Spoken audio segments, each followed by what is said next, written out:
Samsam ng mga otoridad ang hinihinalang illegal na droga mula sa isang street-level individual sa ikinasang search warrant operation ng pulisya sa Barangay Nukuyapo, Tantangan, South Cotabato.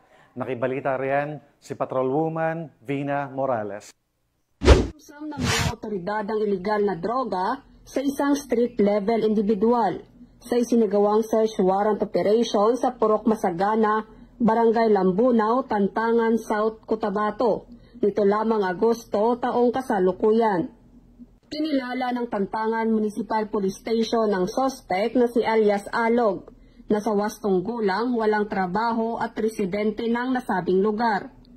Bandang alas 6:45 ng gabi nang isinagawa ng mga tauhan ng Tantangan MPS kasama ng iba pang mga operatiba ang search warrant operation, kung saan nasamsam ang dalawang pakete ng hinihinalaang shabu na may timbang na 12.20 na gramo at nagkakalaga ng 14,960 pesos.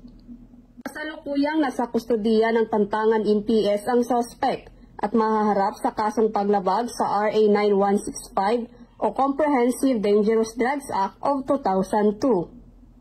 Samantala, ang Police Regional Office 12 ay patuloy ang kampanya kontra iligal na droga para sa mas matiwasay, ligtas at drug-free na rehiyon.